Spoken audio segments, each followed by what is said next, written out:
There are technologies that are so foundational to our world, so woven into everything we do, our phones, our music, our hospitals, that they've basically become invisible.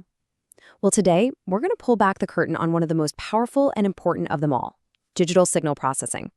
Let's dive in. So, take a look at this. At first glance, it's just a chaotic mess of static, right? Just noise. But what if I told you that hidden somewhere in all that chaos is a human heartbeat? This is a real-world biomedical signal, an ECG, and it's completely buried in electrical interference. The life-saving information is in there, we just can't see it. So that's the big question, isn't it? How on earth do you pull that single, vital signal out of this sea of noise? How do you clean it up enough to make a diagnosis that could literally save someone's life? Well, the answer lies in this phantom technology. It's the technical brain doing all the hard work behind the scenes in so many devices we use every single day. Yet, it remains almost totally invisible to us.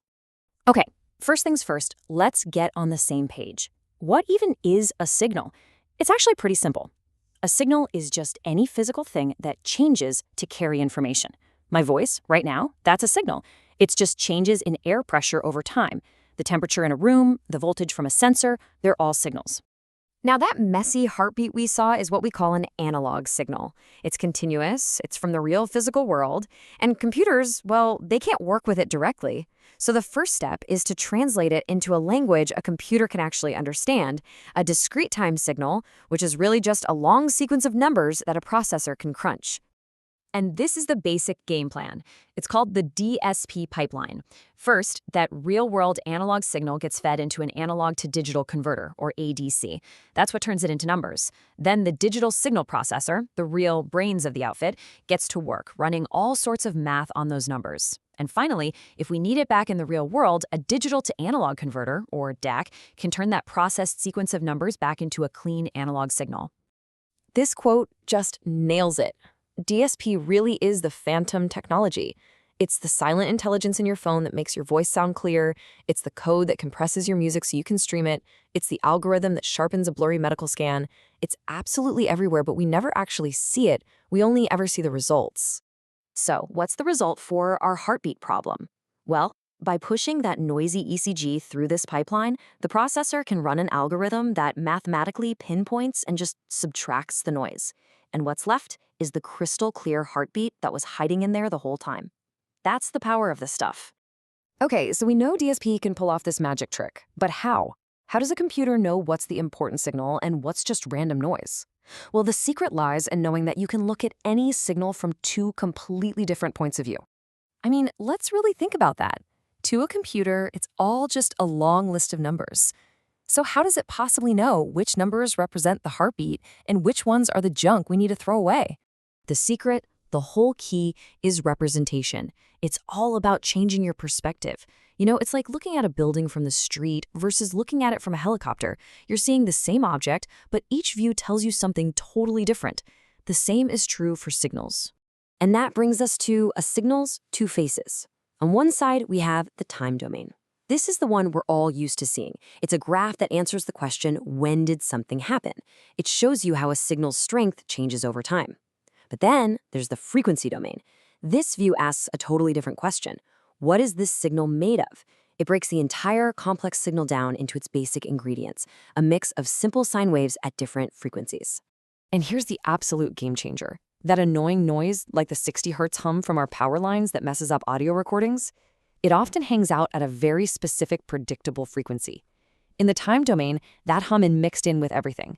But you switch over to the frequency domain, and boom, it shows up as a big, obvious spike.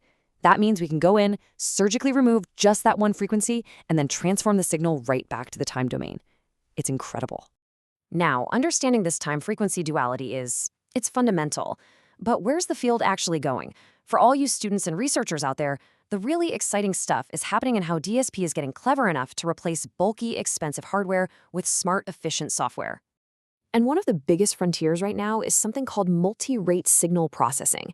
The idea behind it is actually pretty intuitive. Not all parts of a problem need the same amount of detail. It's like a high-res photo. You want all the detail on the person's face, but who cares about the blurry background? Multi-rate DSP does exactly that. It intelligently changes the resolution or the sampling rate on the fly, saving a ton of computing power. And that's where the name multi-rate comes from, right? Different applications use different rates. You can see it right here with digital audio. A broadcast might be sampled at 32 kilohertz, but a CD needs a higher rate, 44.1. Multi-rate systems are all about designing algorithms that can handle and convert between all these different rates as efficiently as possible. So why does this matter? Well, the benefits are massive. Less computational power means your phone's battery lasts longer, less memory means you can store more music or photos, and simpler lower-order filters mean things like medical devices can be made cheaper and more accessible to more people. It's all about making tech faster and more efficient through smarter software. So for any of you out there with what the source material calls technical brains, this is where you come in. This is a wide open field of research. The next big breakthrough isn't necessarily about building a better physical circuit.